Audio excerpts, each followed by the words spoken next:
Okay, so I did make this video back in April. A lot of people missed it. I've seen literally several dozen in the last week alone, people saying, "What happened? Why aren't you in France anymore?" So I understand you guys, TikTok algorithm might have just had you miss that video, which is fine. So I thought I'd make a video explaining it again. Why am I no longer in France? Why am I back in the United States? Here's the reason. Basically, we always as a family said that it would be a 1 year with the option to renew. Like, we would evaluate it as a family. As most of you who have followed this channel know, it went very well for me. I loved being in France and I felt very home there. Yes, it was hard to be away from our adult children. We have 4 of them. Very, very difficult. But you're always going to pay a price. I mean, there's going to be something that's not ideal.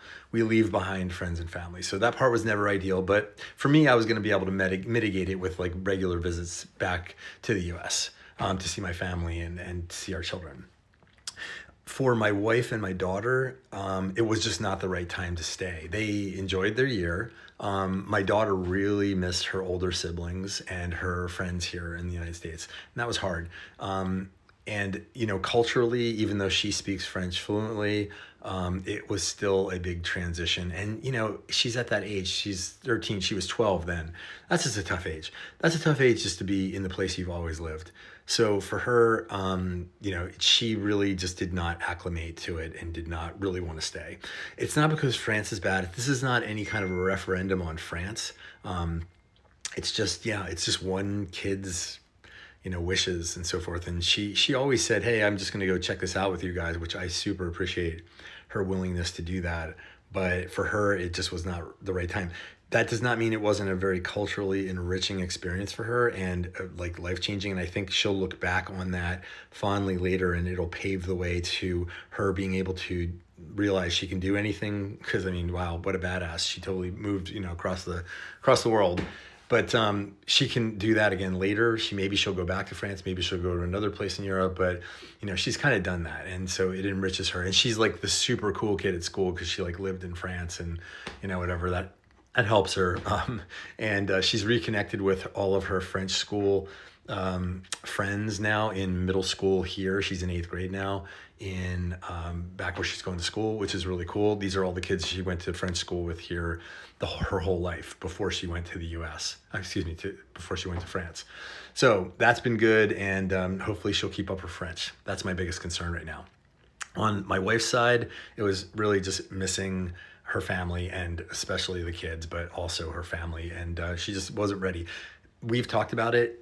It's on the table for the future. She might want to go back at some point, but it's probably going to be when our daughter is out of school because she has a few years left. And so when she's out of high school, that would be when we would consider it. And we're also talking about like what that would look like and where we would be and things like that.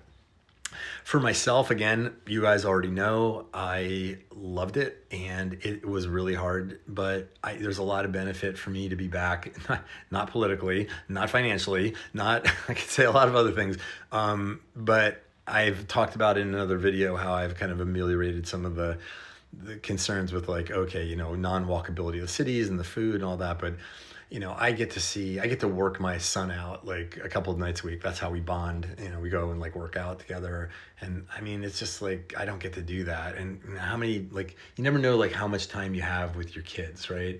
And so getting more time with my kids, now also my grandson, which I have a 2-year-old grandson. We have one. That's really awesome. So life is always going to be a mix of advantages and disadvantages. So I'm just going to visit. I'm blessed to be able to visit France, to visit, where we were before, as often as I'd like, or at least a couple times a year. So I'll be doing that. I'm planning a trip right now to go back, hopefully in a month. And so I'm keeping up my contacts, my relationships there. And I'm working with some companies in France, one in particular right now. And I'm just keeping it up and I'm keeping my French up. And, it's not a black and white thing, but,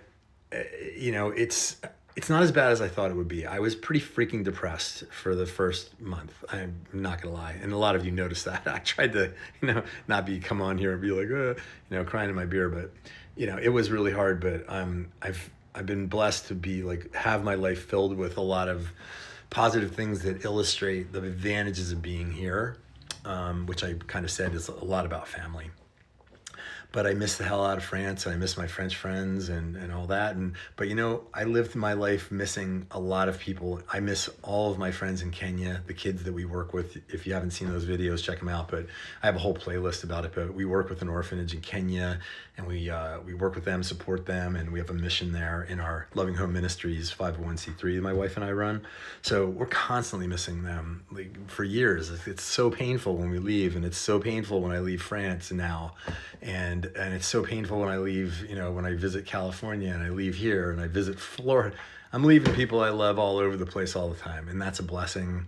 And it's just about, getting on a plane and making the world smaller.